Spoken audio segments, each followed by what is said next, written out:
오늘은 2021년 5월 23일 교회 절기로는 성령 강림 주일입니다.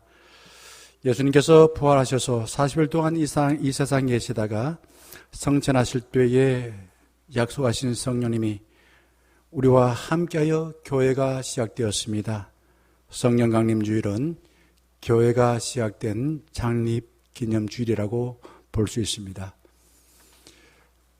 함께 묵상기도 하겠습니다.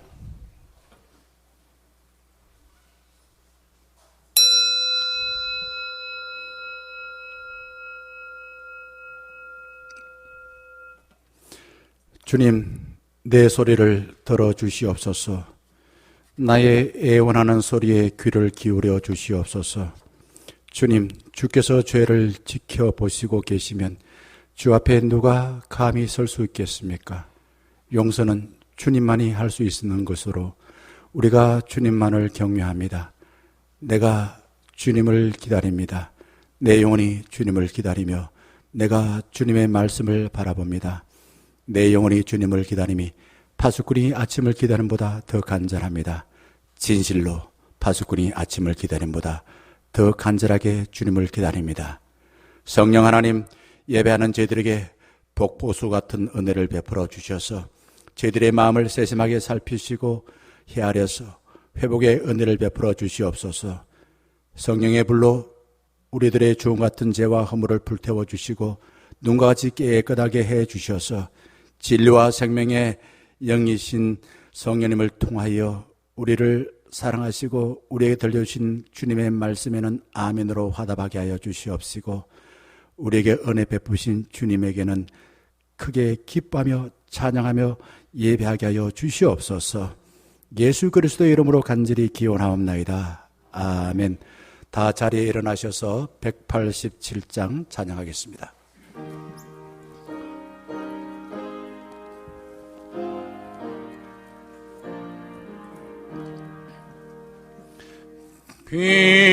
비둘기 같이 온유하 은혜의 성령 오셔서 거친 맘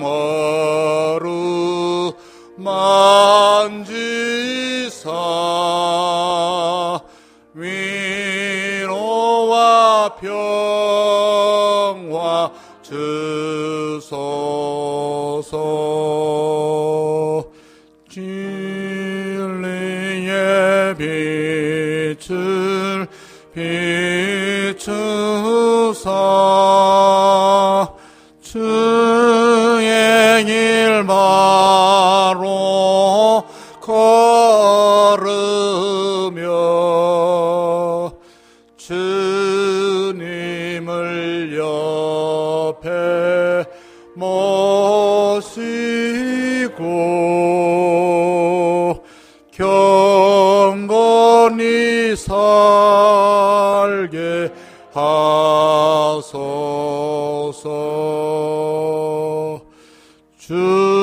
주님과 동행하면서 거룩한 길로 행하며 진리의 예수 붙잡고 길 잃지 않게 하소서.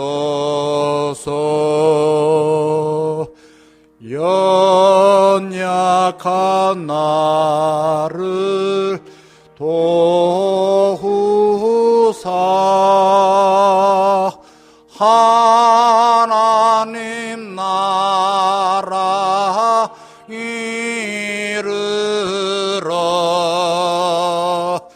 주님의 품에 안기는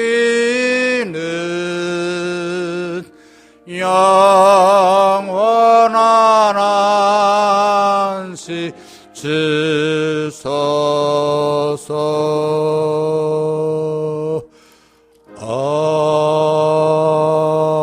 아멘.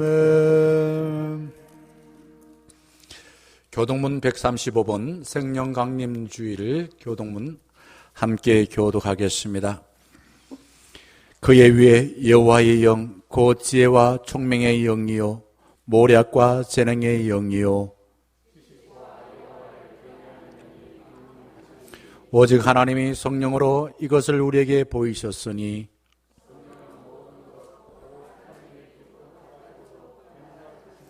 내가 아버지께 구하겠으니 그가 또 다른 보혜사를 너에게 주사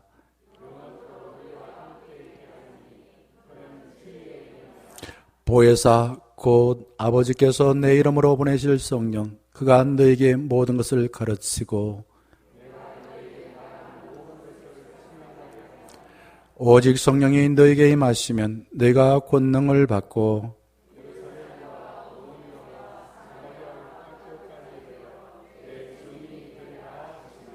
아멘. 함께 참여 기도하겠습니다. 성령 하나님은 우리와 하나님을 하나 되어 연합하게 하여 하나님의 인도하심대로 나아가는 삶을 살 수 있도록 함께 해주시며 가르쳐 주시고 깨닫게 해주십니다.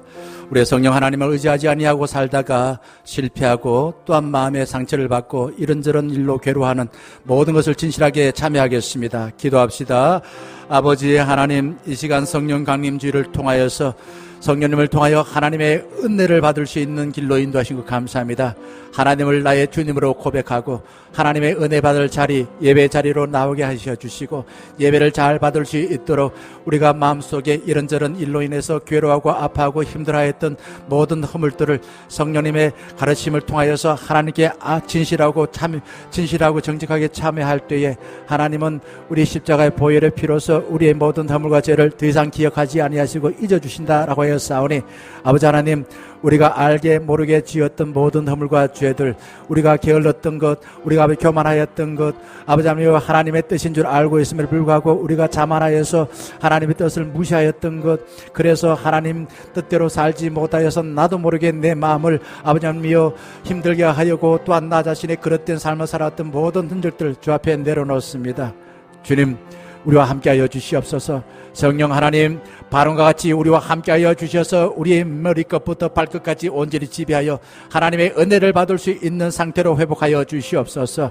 하나님이 우리와 함께하실 때에 하나님이 우리를 구원하여 주시고 우리에게 용기를 불어넣어 주시고 우리에게 하나님의 나라를 살 수 있음을 아버지 하나님이여 가르쳐 주시사오니 이 예배하는 한 시간 동안에 성령님을 통하여 하나님과 연합하여 하나님의 약속하신 그 하늘의 신령한 복을 누릴 수 있는 귀한 시간 되게 하여 주시옵소서.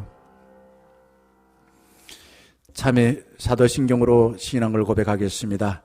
나는 전능하신 아버지 하나님 천지의 창조주를 믿습니다.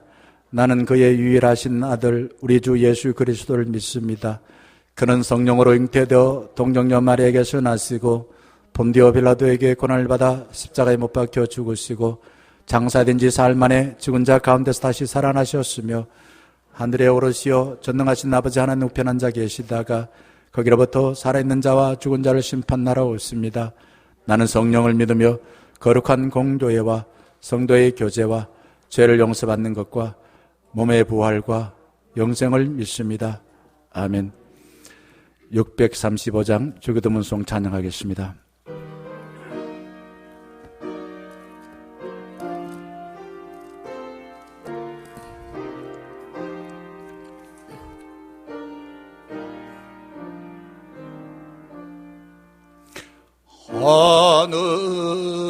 하늘에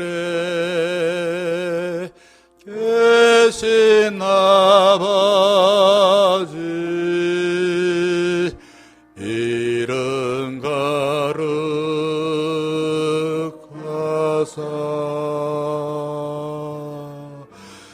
주님 나라 임하시고 뜻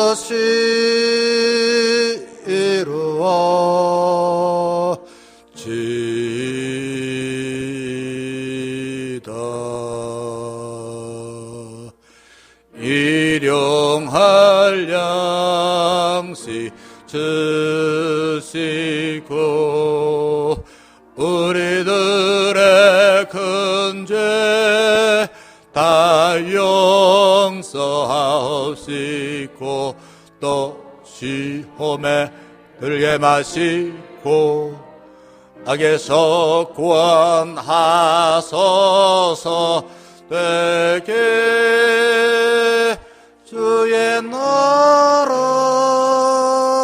주의 권세 주의 영광 영원히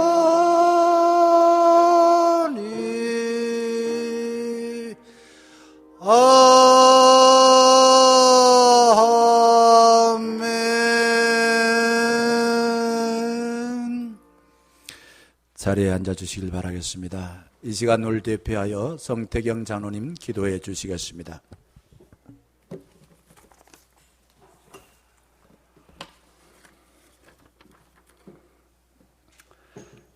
사랑과 자비와 은혜가 무한하신 하나님 아버지, 날마다 우리의 영혼을 소생시키시고 의의 길로 인도하시는 주님께 감사와 영광을 올려드립니다. 언제나 성령을 통하여 저희 충현교회에 함께하여 주시고 충현 가족들을 지켜주시는 은혜에 감사드립니다. 오늘 성령 강림 주일, 우리 충현교회의 모든 성도들이 힘을 합쳐 온 마음과 뜻과 정성을 다하여 예배를 드립니다. 하나님, 저희들의 예배를 기쁘게 받아 주시옵소서. 예수님께서 성천하신 후 첫 오순절날 하늘로부터 내려진 성령의 충만함이 지금 이 시간 우리 충현 공동체 모든 성도에게도 내려주시기를 간절히 소망합니다. 하나님께서 내려주시는 성령을 통하여 저희들의 영과 육이 참된 안식을 누리고 성령의 충만함을 경험하는 예배가 되게 역사하여 주시옵소서. 하나님은 우리의 주님, 우리는 하나님의 아들, 딸임을 굳게 믿고 어려움을 당한 교회들에게는 힘이 되어주고 끌어안으며 좋은 것과 기쁨은 즐겁게 나누는 믿음의 공동체, 하나님께 칭찬받는 우리 교회가 될 수 있도록 저희들의 힘을 모으겠습니다. 함께하여 주시고 인도하여 주시옵소서. 고마우신 하나님 아버지, 우리 조국 대한민국을 위해 기도드립니다. 대통령을 비롯한 위정자들과 지도자들에게 하나님의 지혜를 더하여 주심으로 각자의 맡은 일에 사명감을 가지고 잘 감당하게 하여 주시옵소서. 먼저 예수 그리스도를 아는 우리 조국 대한민국이 되기를 희망합니다. 먼저 믿는 우리들과 기독 정치인들이 하나님께 기도하게 하시고 예수 그리스도의 사랑이 흘러감으로 분열되지 않도록 놀라운 역사가 임하기를 소망해 봅니다. 또한 계층 간, 세대 간, 지역 간 갈등을 잘 조절하여 더불어 함께 행복한 삶을 사는 우리나라 대한민국이 되게 역사하여 주시옵소서. 생명이 되시는 하나님 아버지, 우리 충현교회에서 육체적으로나 정신적인 문제로 고통을 당하는 성도들을 위해 기도합니다. 수술을 받고 입원 중인 박순자 권사님, 박경화 권사님이 빨리 회복되어 함께 예배 드릴 수 있도록 도와주시옵소서. 또한 정신적으로 어려움을 겪고 있는 성도들이 있습니까? 저희들의 일거수일투족을 눈동자와 같이 지키시는 성령님께서 우리 성도들의 심령에 충만하게 임하여 주셔서 모든 고통에서 자유함을 얻게 하시고 기쁨으로 주님을 찬양할 수 있도록 은혜 내려 주시옵소서. 주님의 몸된 교회와 교육부를 위해 수고하시는 박선미 권순현 전도사님과 기도하시는 여러 선생님들, 안내위원으로, 재정부원으로, 아름다운 연주로 예배를 돕는 반주자로, 그리고 보이지 않는 곳에서 수고하시는 많은 분들을 위로해 주시고 맡은 바 직분을 즐거움으로 감당할 때에 성령의 큰 은사와 능력을 경험하게 하옵소서. 성령 강림주의를 맞이하여 말씀을 전하실 우리 김명한 목사님께 성령의 기름을 부어주셔서 선포되는 말씀이 저희의 굳은 심령을 찌르고 변화와 위로의 치료에 임하는 놀라운 시간이 되게 하여 주옵소서. 감사드리오며 예수님의 이름으로 기도드립니다. 아멘.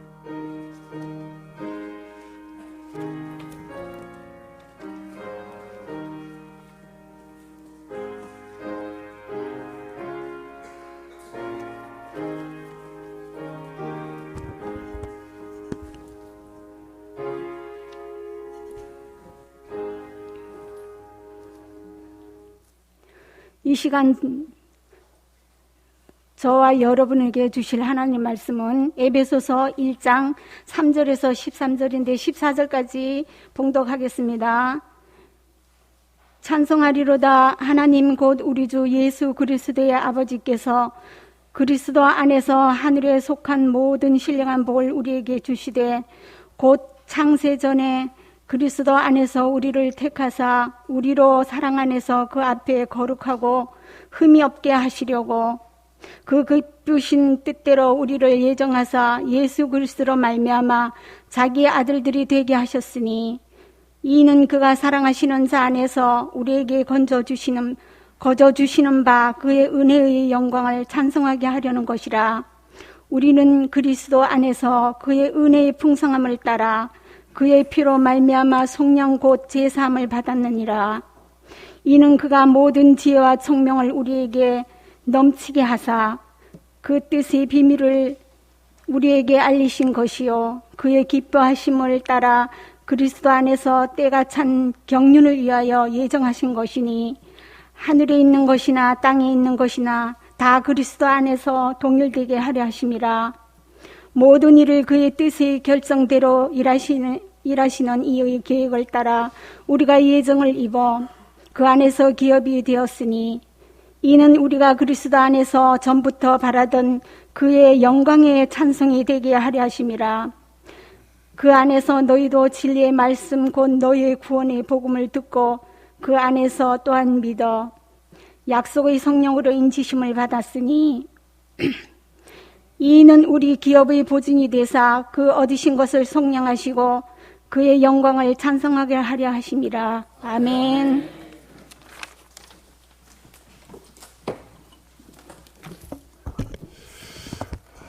오늘 설교 말씀은 제목이 시선을 바꾸면 나를 사랑할 수 있다라는 겁니다. 시선이 뭔가?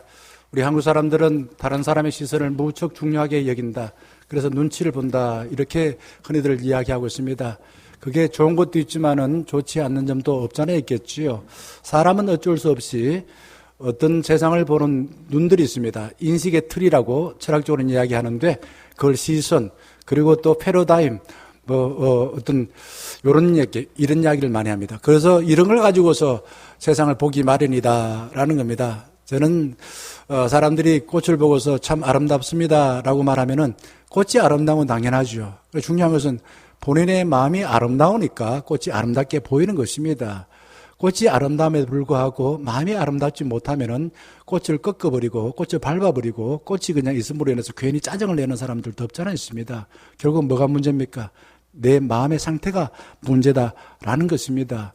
시선을 어떤 시선으로 나를 보고 남을 보는가 하는 것은 대단히 중요합니다.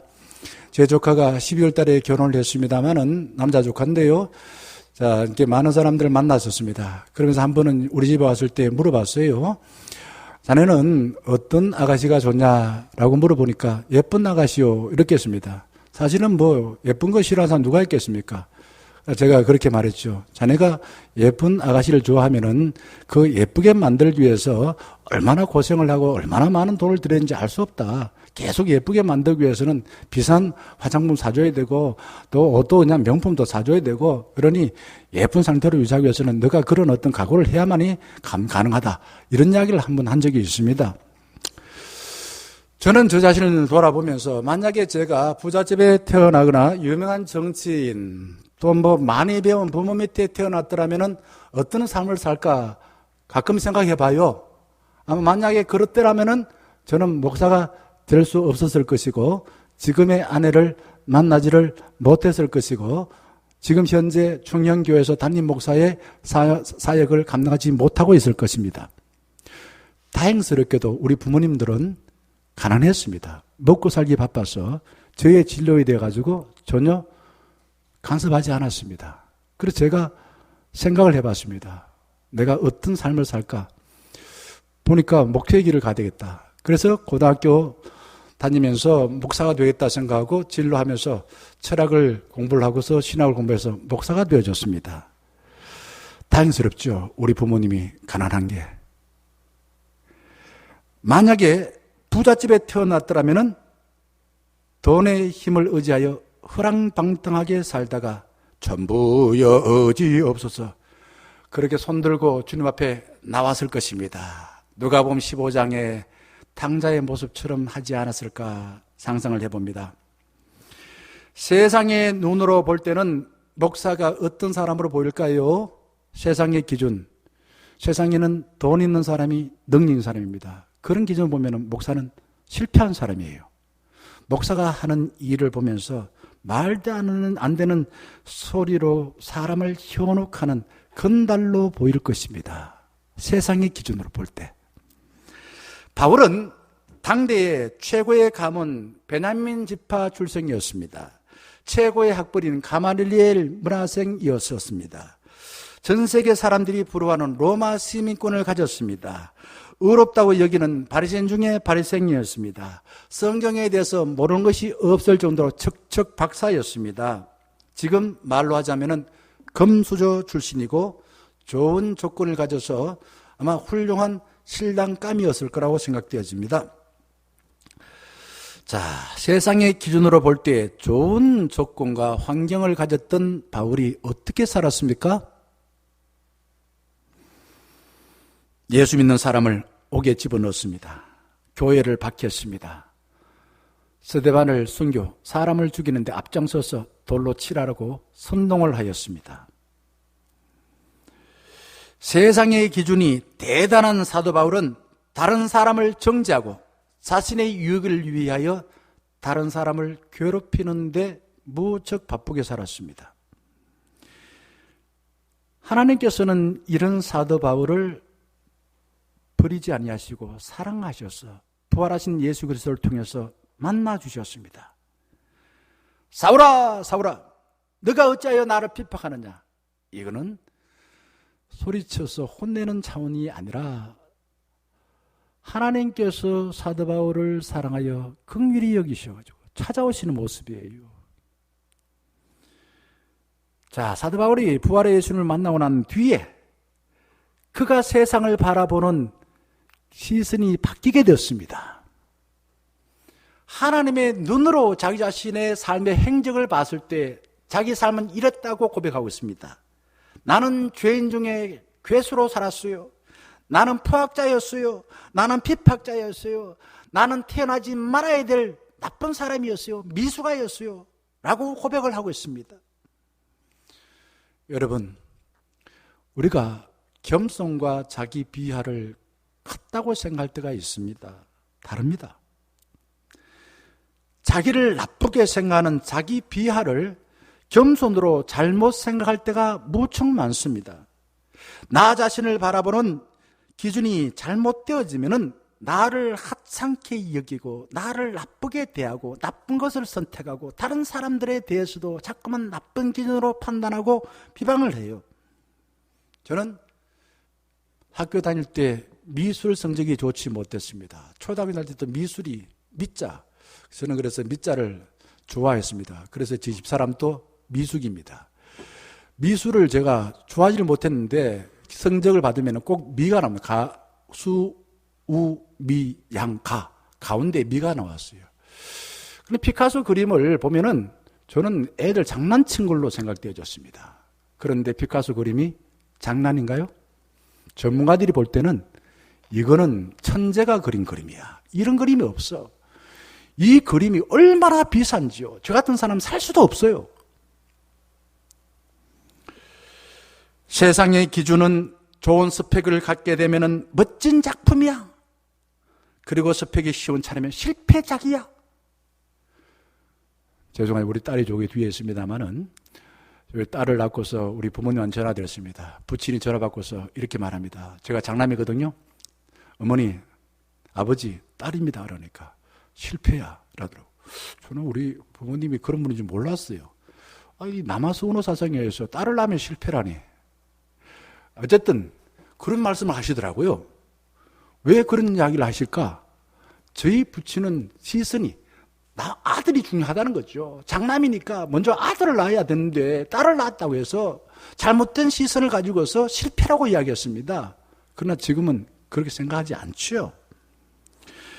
우리가 좋아하는 요한복음 3장 16절 말씀, 하나님이 세상을 이처럼 사랑하사 독생자를 주셨으니 이는 그를 믿는 자마다 멸망치 않고 영생을 얻게 합니다. 영생이 뭔가? 영생은요, 미래의 삶만 아닙니다. 과거, 현재, 미래가 다 하나님이 사랑하여서 우리 자신이 소중한 자라는 거예요. 그리고 저는 개인적으로는 시편 139편 13절과 14절 말씀을 무척 좋아합니다. 같이 한번 읽어볼까요? 시작. 주께서 내 내장을 지으시며 나의 못에서 나를 만드셨나이다.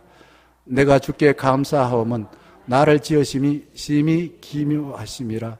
주께서 하시는 일이 이함을 내 영혼이 잘 아나이다.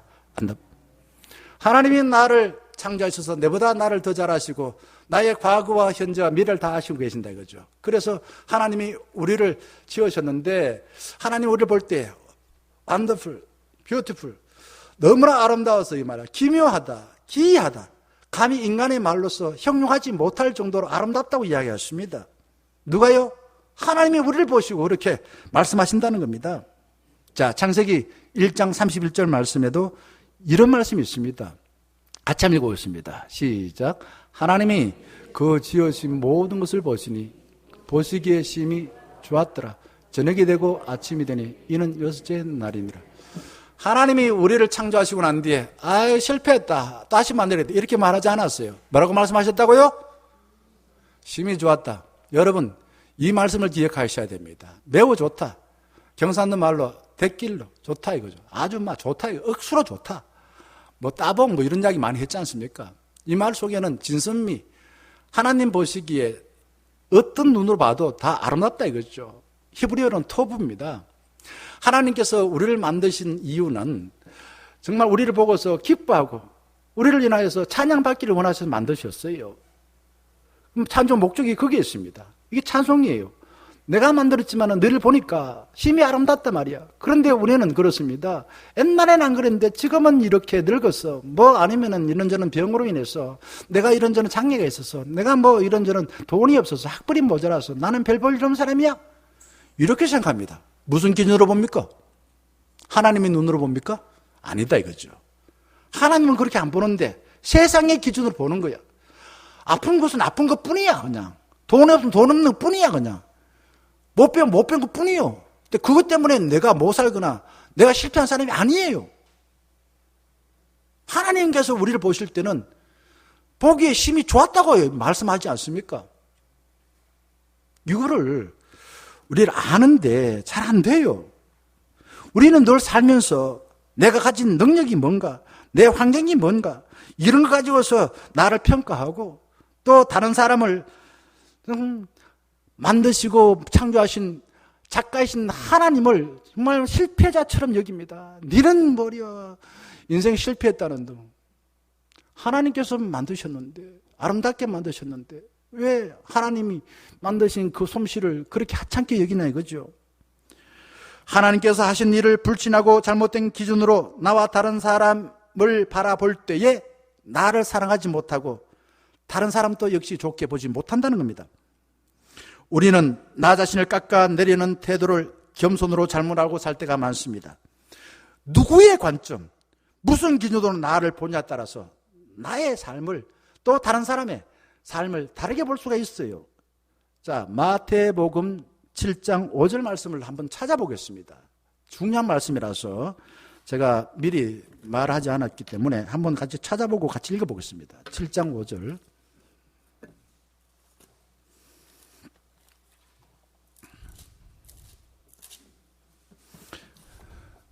자, 7장 5절 같이 한번 읽어보겠습니다. 시작. 외식하는 자여 먼저 내 눈 속에서 들보를 빼어라. 그 후에야 밝히 보고 형제의 눈 속에서 티를 빼리라. 아멘. 이게 뭐 들보가 뭡니까 이게? 잘못된 관점이라 이거죠. 들보를 빼라 이거지.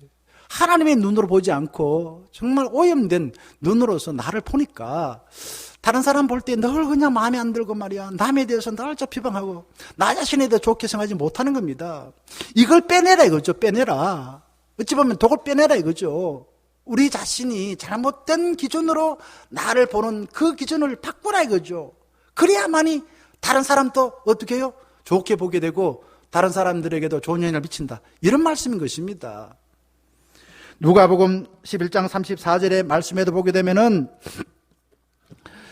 그대 눈이 그대의 몸의 등불이요. 여기에 눈이 육신의 눈을 이야기하고 있지 않습니다.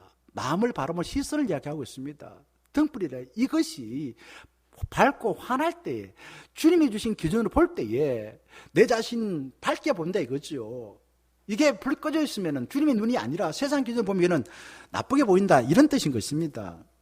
만약에 제가 10,000명이 넘는 교회 담임 목사라면은 아마 세상의 기준으로 사람을 보는 사람이라면은 저를 아주 특별한 사람으로 대우할 겁니다. 가는 곳마다 그냥 석사 대접하듯이 그냥 대우를 잘해줄 거예요.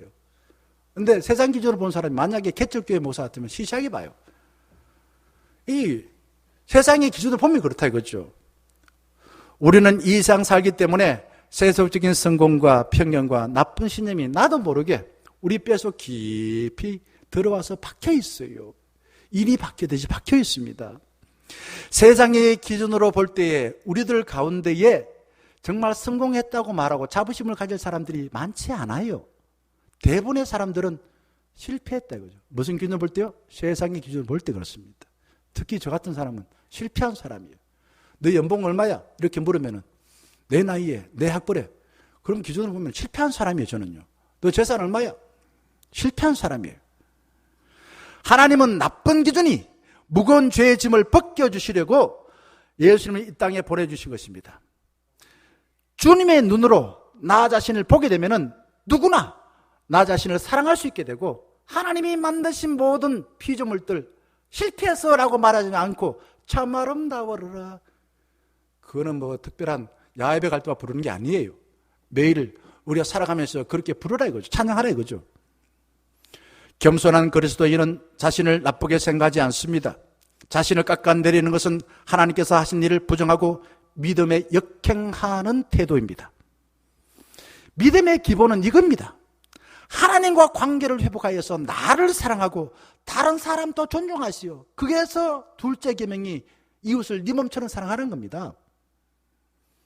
겸손한 사람은 자신의 죄를 인정하고요. 하나님의 은혜를 받아들여서 나 자신을 소중하게 여기고 이웃도 내 몸처럼 사랑하게 되어집니다.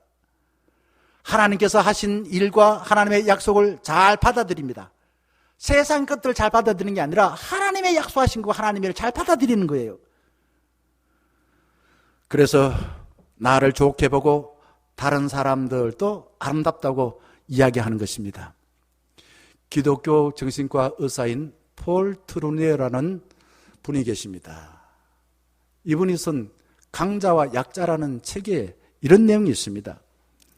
강자는 자신의 두려움을 덮기 위해 다른 사람의 두려움을 자극하고 자신의 나쁜 면을 감추기 위해 좋은 면을 과시한다. 그리고 자신의 약점과 두려움, 나쁜 점을 감추기 위해서 남의 두려움을 자꾸만 덜쳐내고 남의 두려움을 자꾸만 그냥 뭐 어떻게 비방하고 그런다는 거죠. 반대로 약자는 자신의 약점을 지나치게 의식한다. 늘 그냥 나는 어디에 문제가 있고 나는 문제 아프고 말이야. 늘 언제 나는 뭐 못 살았고 지나치게 생각한다는 거죠.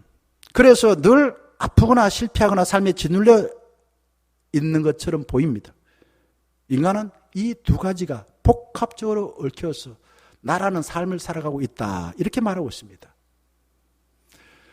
약한 사람이 금은 보화로 우리 몸을 치장한다고 해서 나의 약점이 감춰질까요? 하나님을 의지하게 될 때에 세상의 기준으로 나를 나쁘게 본 것에서 해방되어 자유함을 누리게 됩니다. 그리고 나의 삶, 누가 뭐라 하더라도 좀 부족하고 다른 세상 기준으로 봤을 때 없다 하더라도 당당하게 살아요. 이게 믿는 사람들의 삶입니다. 나의 연약함을 인정하지 않는 사람은 다른 사람들이 나의 약점을 알까봐 세상의 방법으로 가지고 자꾸만 덮어요. 자꾸만 덮입니다. 그리고는 내 약한 것을 안 보기 위해서 먼저 상대방을 공격합니다. 저는 이 말씀을 준비하면서 옛날 어른들이 하는 말이 그렇습니다.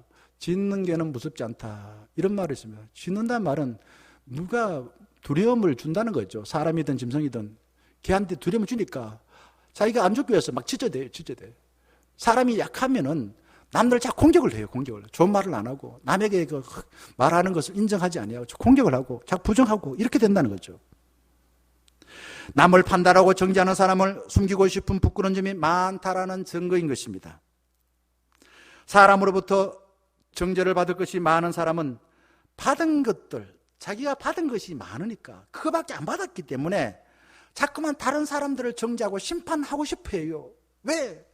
그 시선이 자기도 모르게 자기 마음에 박혀있기 때문에 그렇습니다. 여러분, 하나님께서 사랑하는 자녀라는 자부심을 갖게 되어지면은 세상의 모든 것이 아름답게 보일 줄 믿습니다. 그런데 우리는 세상의 기준으로 나 자신을 보기 때문에 정말 자꾸 힘센 사람들하고 내가 친하다, 안다, 뭐 이런 것 가지고 세상의 기준, 스펙을 가지고서 자기 자신 대단한 사람처럼 과시하고 싶어 하는 것이 인간입니다. 그리고 사람들이 나를 어떻게 볼까봐 두려워서 말하지 않아도 세상의 기준에 자랑할 것을 자꾸만 말하고 싶습니다. 자기 업적을 말하고 싶고 나의 능력을 자꾸 보여주고 싶어 해요. 세상의 기준과 자신의 감정에 따라서 만물을 해석하게 되면은 세상을 삐딱하게 봅니다. 오해하게 되고 왜곡하게 될 수밖에 없다라는 겁니다. 자신을 깎아내리려는 태도는 겸손과 경건함이 아닙니다.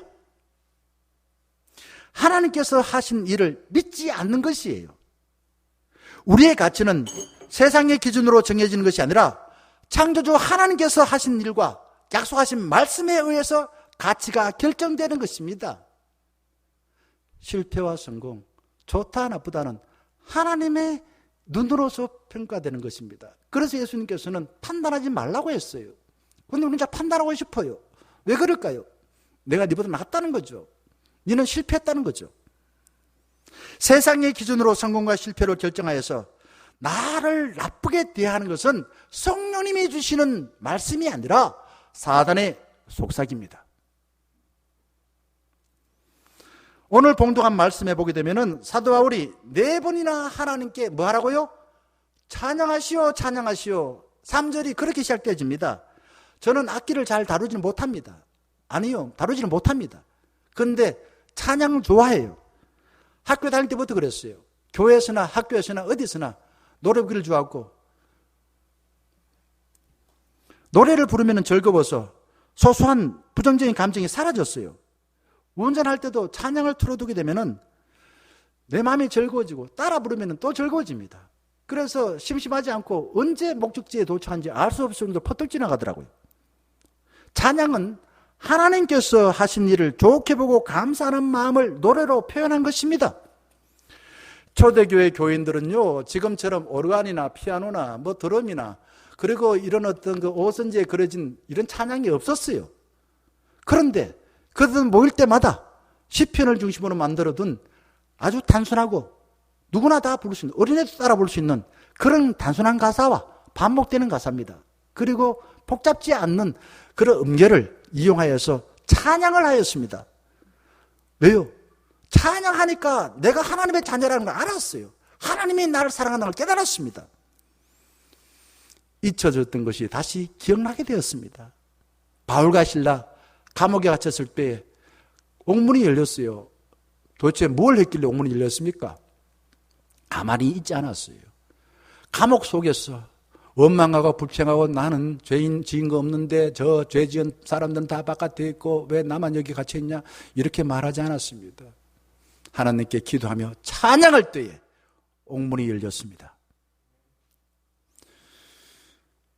예수를 믿는다고 조롱받고 박해를 받을 때도 찬양할 때에 사람들의 시선, 나쁘게 말하는 그런 말들이 귀에 남아서 자기 자신을 나쁘게 생각하지 않았어요. 그리스도인의 삶으로서 주님을 찬양하며 감사하며 살 수가 있었습니다. 찬양은 주님의 은혜를 입고 내가 하나님의 자녀라는 정체성을 확인하여서 세상을 이기는 무기입니다. 무기를 알면은 무기를 활용하시길 바랍니다. 바울이 이전에는 자신의 힘으로서 다른 사람의 삶을 방해하고 행복을 빼앗았습니다. 그런데 예수 그리스도를 믿고 하나님과 하나 되어졌을 때에 하나님의 눈으로 살게 되니까 많은 사람들이 다가와서 바울에게 위로를 주고 기쁨을 주고 사랑을 주고 용기를 주고 은혜를 베풀어 주었습니다. 이전에는 자기 자신의 감정과 생각에 따라서 남의 기쁨을 빼앗았습니다. 남이 갖고 있는 걸 다 빼앗았어요. 그런데 시선이 바뀌고 나니까 다른 사람들이 자기에게 와서 좋은 것들을 자꾸 주어요. 그래서 이렇게 말합니다. 나의 사모하는 자들이요, 나의 소망이요, 나의 기쁨이요, 나의 자랑이요, 나의 멜류관이요, 이 사람들이 나의 영광입니다. 우리 중년 가족들을 볼 때마다 저도 그런 마음을 갖고서 찬양하고 기뻐할 때가 있습니다. 물론 힘들 때도 있지만은. 바울에게 자기 집을 내놓았던 루디아가 있었습니다. 교회로 내놨죠, 물론요. 그리고 자기의 생명을 내놓았던 에바브로디도가 있었습니다. 목숨을 내놓았던 브리스길라와 아굴라가 있었습니다. 바울을 아버지처럼 모시고 충성했던 믿음의 아들 디모데가 있었습니다. 바울의 마음을 시원하게 해주었던 스데바나와 보드나도와 아가이고가 있었습니다. 바울을 부지런히 찾아와서 만나주었던 오네시보로가 있었습니다. 로마서 16장, 고린도전서 16장, 빌립보서, 디모데 전후서에 보게 되면은 이렇게 바울에게 기쁨을 주었던 사람이 30명이나 나오고 있습니다. 바울이 시선이 바뀌고 나니까 많은 사람들이 바울에게 와서 위로를 주고 기쁨을 주고 사랑을 주고 당신이 나와 함께해서 기쁩니다. 바울을 인해 기뻐하고 바울의 멜류관이 되어주었습니다. 자, 세상의 기준으로 알 수 없는 것들을 3절에서는 신령한 복이라고 말합니다. 신령한 복은 어디에서 올까요? 인간의 능력이 아니라 성령님을 통해 흘러나오는 하나님이 주신 복인 겁니다. 신령한 복인 하나님이 사랑하는 아들, 딸이라는 사실, 우리가 하나님이 사랑하는 아들, 딸이라는 사실, 이거를 성령에서는 이렇게 되어진다고 말합니다. 이런 방법으로 하나님이 사랑하는 아들, 딸이 된다고 장장 11번 말하고 있습니다. 3절, 4절, 7절, 9절, 10절, 11절, 12절에 어떻게 될 때요? 하나님이 사랑하는 아들, 딸이 되기 위해서는 그리스도 안에서, 5절에서는 예수 그리스도로 말미암아, 7절에서는 그의 피로 말미암아, 11절, 13절에서는 그 안에서, 예수 그리스도 안에서. 그래서 우리는 주 안에 있는 자에게, 예수 그리스도 안에서입니다. 안에서. 이게 믿음이에요. 이게 믿음. 눈에는 잘 안 보여요. 성령에서 그렇게 말씀하시고 그렇게 약속하신 것을 받아들이는 게 믿음이에요. 내 능력이 아니에요. 예수 그리스도 안에 있습니다. 예수 그리스도 안에 있을 때 우리가 구원받아서 하나님께서 주신 인간의 소중한 가치를 회복할 수 있다 이거죠. 하나님이 사랑하고 기뻐하는 사실을 다시 깨닫게 되지는 것입니다. 그리스도 안이라는 말을 달리 말하게 되면 예수 그리스도에게 접붙어 있다라는 겁니다. 연결되어 하나님과 하나 되어진다라는 뜻인 것입니다. 이것을 요한복음 15장 5절에서 예수는 이렇게 말씀하십니다. 나는 뭐라고요? 나는 포도나무요, 너희는 가지라. 그가 내 안에, 내가 그 안에 거하면 사람이 열매를 많이 맺나니 나를 떠나서는 너희가 아무것도 할 수 없습니다. 이게 안에 있는 겁니다. 이게 연합하는 거예요. 저는 아내와 함께 살면서 어떨 때는 좀 우습다 생각합니다. 당신 내가 언제 알았다고? 제가 안 게 26살에 아내를 알았는데 같이 살아요. 세상에서 가장 가까운 사람으로 여기고 삽니다. 부모가 같습니까? 뭐가 같습니까? 같은 게 하나도 없어요. 사랑하니까 그래요. 우리가 이렇게 예배를 드리면서 같이 형제요 자매요 그러고 우리가 교회를 사랑할 수 있는 비결이 어디 있나? 바로 예수 그리스도 안에서래요. 안에서.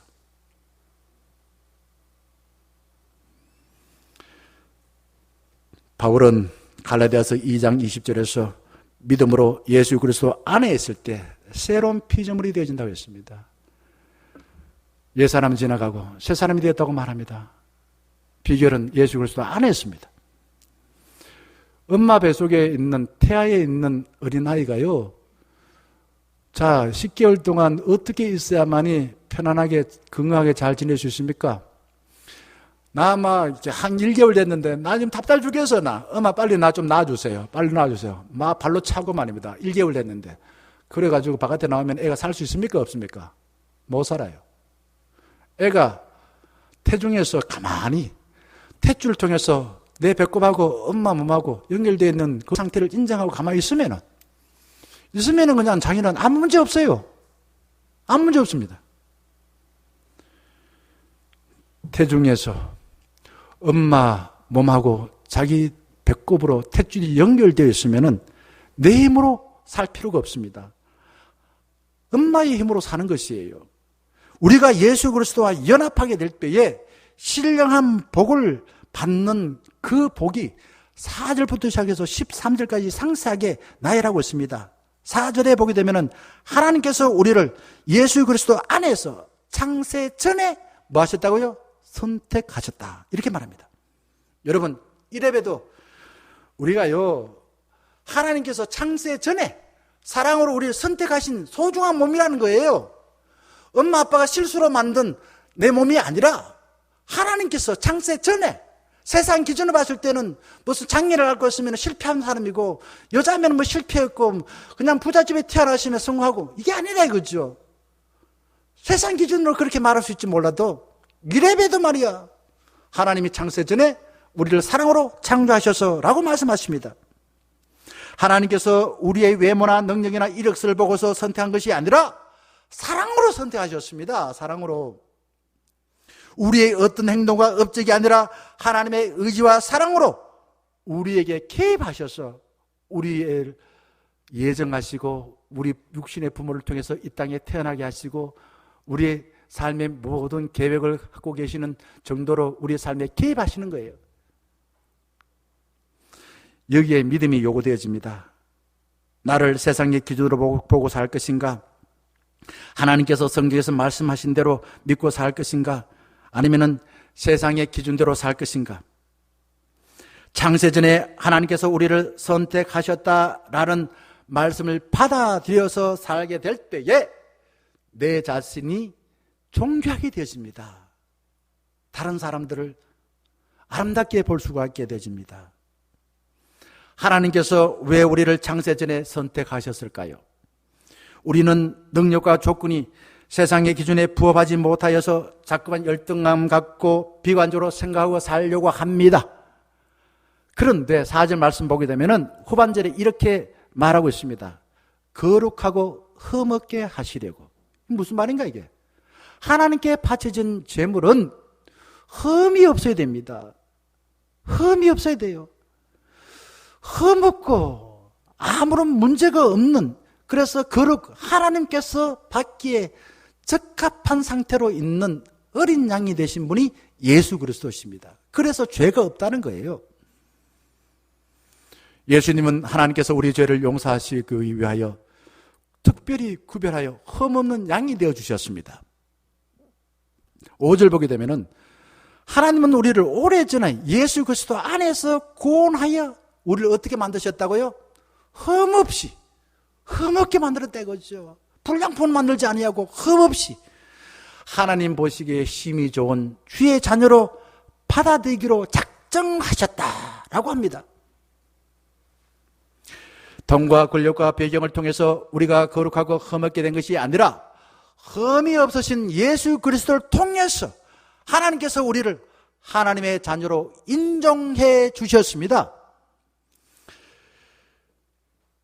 하나님의 자녀가 되는 것은 나의 자격과 능력이 아니라 전적으로 하나님의 능력과 지혜인 것입니다. 나의 의지와 감정이 아니라 전적으로 하나님의 사랑과 긍휼인 것입니다.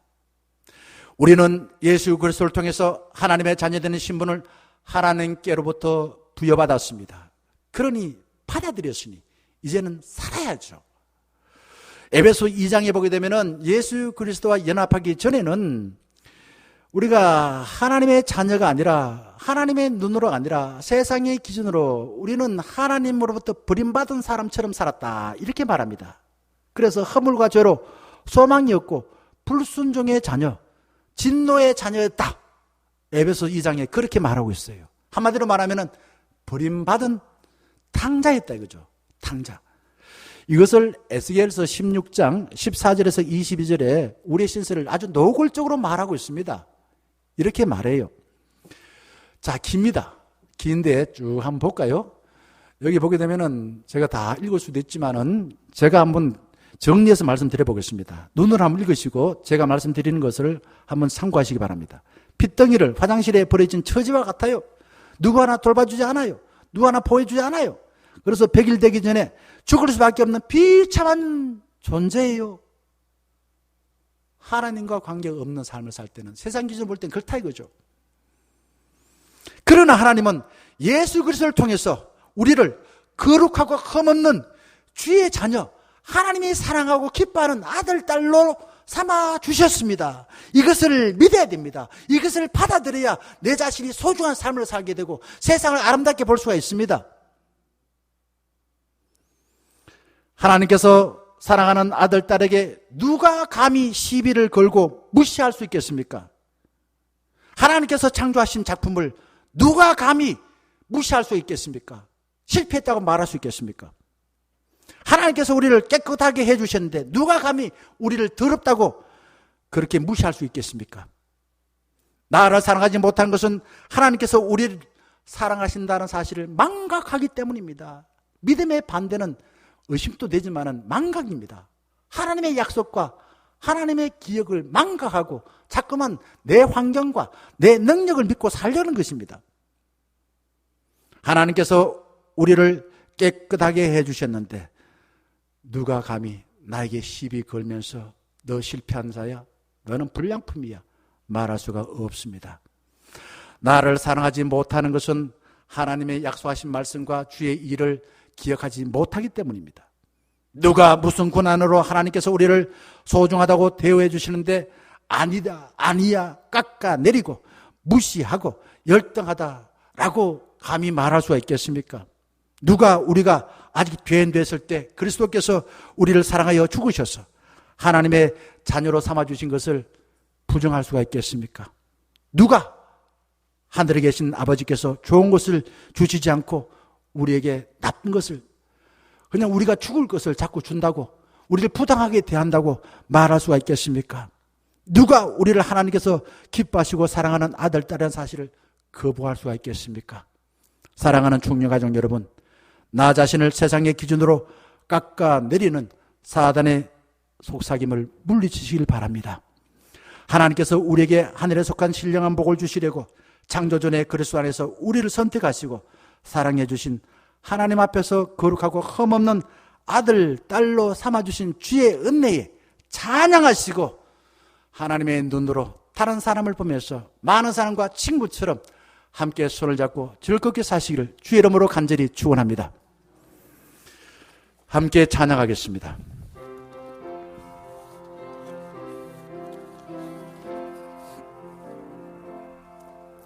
이 말씀 따라 사는 동안 지치지 않게 하시고 이 말씀 따라 사는 동안 주님 나라 이루소서.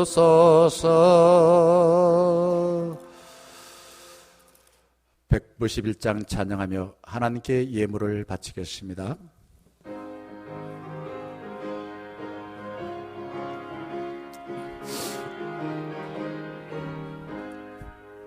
내가 매일 기쁘게 순례의 길 행함은 주의 발이 나를 함보함이요.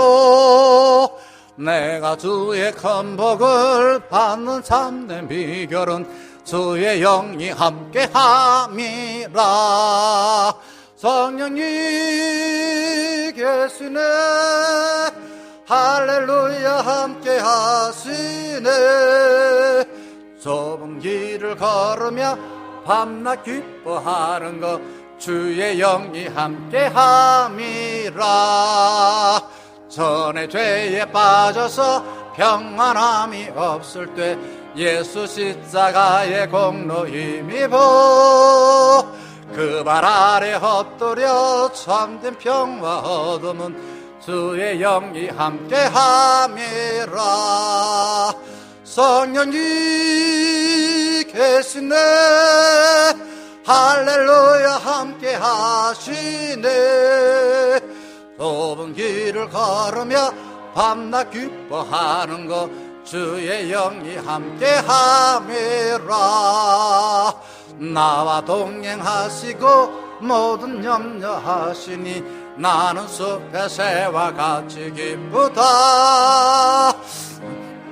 마음으로 주의 뜻을 행함은 주의 영이 함께함이라. 성령이 계시네, 할렐루야 함께하시네. 좁은 길을 걸으며 밤낮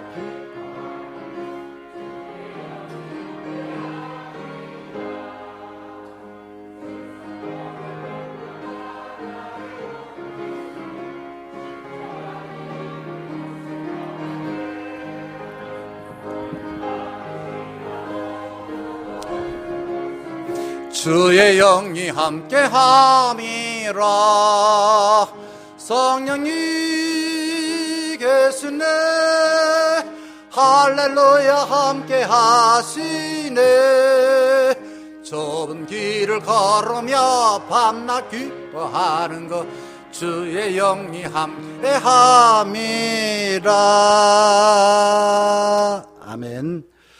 아버지 하나님, 주의 은혜에 감사합니다. 성령님의 감동 감화를 입고 은혜의 자리 예배로 주님께 나와 예배할 수 있도록 인도하시는 은혜 진심으로 감사를 드립니다. 우리의 세상을 살아오면서 정말 세상이 만들어온 기준에 의하여 하나님이 행하신 모든 일들을 잘 받아들이지 못하고서 나 자신을 나쁘게 대하고 다른 사람에 대해서 아주 원망하고 불평하고 때로는 비난할 때가 많았습니다. 하지만은 우리의 남은 삶을 하나님의 눈으로 아름답게 살도록 하기 위하여 귀한 말씀으로 우리에게 가르치셨사오니 아버지 하나님이여 성령을 통하여서 우리의 나쁜 기준을 다 불태워 주시옵시고 다 없애버리시고 이제는 하나님의 기준으로서 나 자신을 보고 세상을 보면서 이러한 좋은 것을 주신 하나님께 감사하며 주님을 찬양하며 살 수 있는 저희 모두가 되게 하여 주시옵소서. 지난 삶을 돌아보면 발자취마다 주님의 은혜임을 알고 감사하는 마음과 손길을 기억하게 해 주시옵시고 평생 주의 은혜를 넉넉히 받아 감사하며 기뻐하며 사는 복된 삶이 되게 하여 주시옵소서. 주님께서 맡겨준 기업에서 충성스럽게 일하여 10의 1조를 바치는 손길을 기억하여 주사 건강한 몸과 즐거운 마음으로 하나님 나라를 위하여 더욱더 열심히 살 수 있는 존귀한 삶이 되게 하여 주시옵소서. 주님의 몸된 교회를 사랑하여 우리가 힘껏 지역을 섬기고 나누고 복음을 전하는 일을 위해 바치는 헌금을 기억하여 주셔서 모든 춘년 가족들이 한마음 한뜻으로 협력하여 주의 일을 위하여 더 크게 일할 수 있도록 도와주시옵소서. 주의 몸된 교회를 위해서 헌신하는 우리의 모든 형편들 주님 잘 아시지 않습니까? 각자의 주어진 형편과 하나님 주신 은사대로 함께 손을 잡고 우리의 주의 몸된 중년교회를 통하여 하나님 나라를 위하여 성큼성큼 나아가게 하여 주시옵시고 우리가 걸어가는 만큼 하나님 나라가 확장되는 역사가 있게 하여 주시옵소서. 성령 하나님인 성령의 불이 우리 교회 위에 임하여 주사 마음이 새롭게 변화시켜 주시옵시고 마음이 가난한 자에게 하늘을 보는 복을 주시옵시고 병으로 고생하는 이들에게는 건강하게 회복하여 주사 남은 삶 주님의 일을 위하여 더 열심히 살 수 있게 하여 주시옵시고 또한 원망과 불평으로 살았던 이들에게 주 예수 그리스도께서 행하신 일로 인하여 받은 은혜에 기뻐하며 감사하며 살게 하여 주시옵시고, 복잡한 문제로 괴로워하는 이들에게 선한 목자신 주님과 함께 동행하여서 형통한 삶으로 살 수 있도록 도와주시옵시고, 또한 믿음 없어서 근심하고 두려워하던 이들에게 믿음 위에 굳게 서서 하나님이 지금 나와 함께 하시기에 하나님의 약속하신 신령한 복을 받아서 나 혼자만이 간직함이 아니라 함께하는 이웃들에게 무작위로 나눌 수 있는 축복의 통로가 되게 하여 주시옵소서. 예수 그리스도의 이름으로 감사 기도드리옵나이다. 아멘. 다 같이 자리에 일어나셔서 파송에 찬양하겠습니다.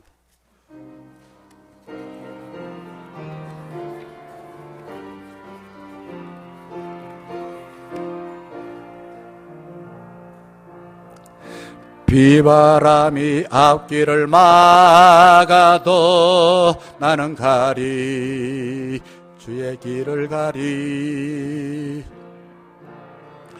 눈보라가 앞길을 가려도 나는 가리, 주의 길을 가리.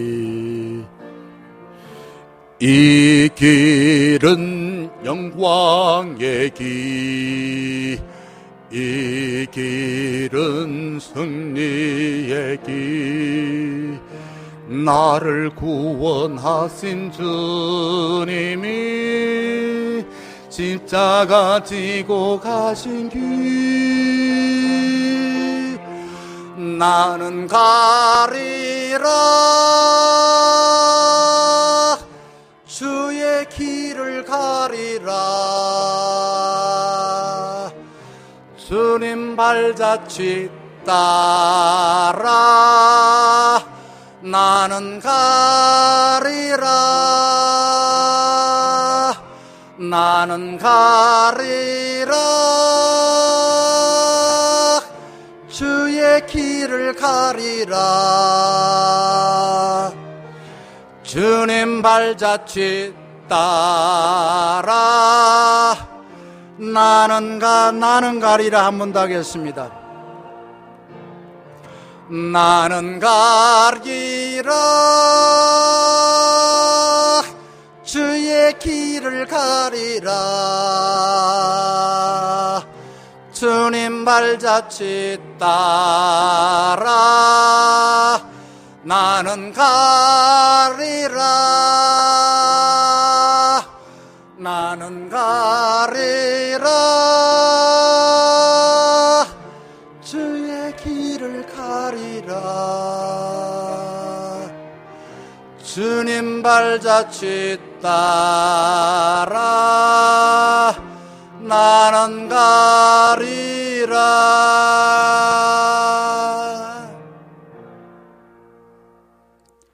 하나님과 우리를 하나 되게 연결하기 위하여 죄의 형벌을 몸소 십자가 위에서 해결해 주신 예수 그리스도의 크신 은혜와 늘 우리를 볼 때에 사랑한다, 기뻐한다 라고 말씀하시며 우리의 삶을 용기를 주시고 위로해 주시고 우리의 삶을 아름답게 살기를 원하시는 하나님 아버지의 사랑하심과 세상의 기준이 아니라 하나님의 기준으로 살아라. 그래서 너의 삶 하나님 보시기에 아름답고 또한 너가 마지막이 되었을 때 하나님의 은혜로 잘 살라고 깨우쳐 주시고 가르쳐 주시고 함께하여 주신 성령 하나님의 함께하심이 세상 기준을 이제는 폐기 처분하고 하나님의 기준을 가지고 나를 사랑하고 다른 많은 사람들을 사랑하며 주님이 행하신 일들을 기뻐하며 주님께 영광 돌리기를 사모하는 머리 숙인 충령가족 위에 이제부터 늘 함께 하시기를 간절히 축원하옵나이다. 아멘.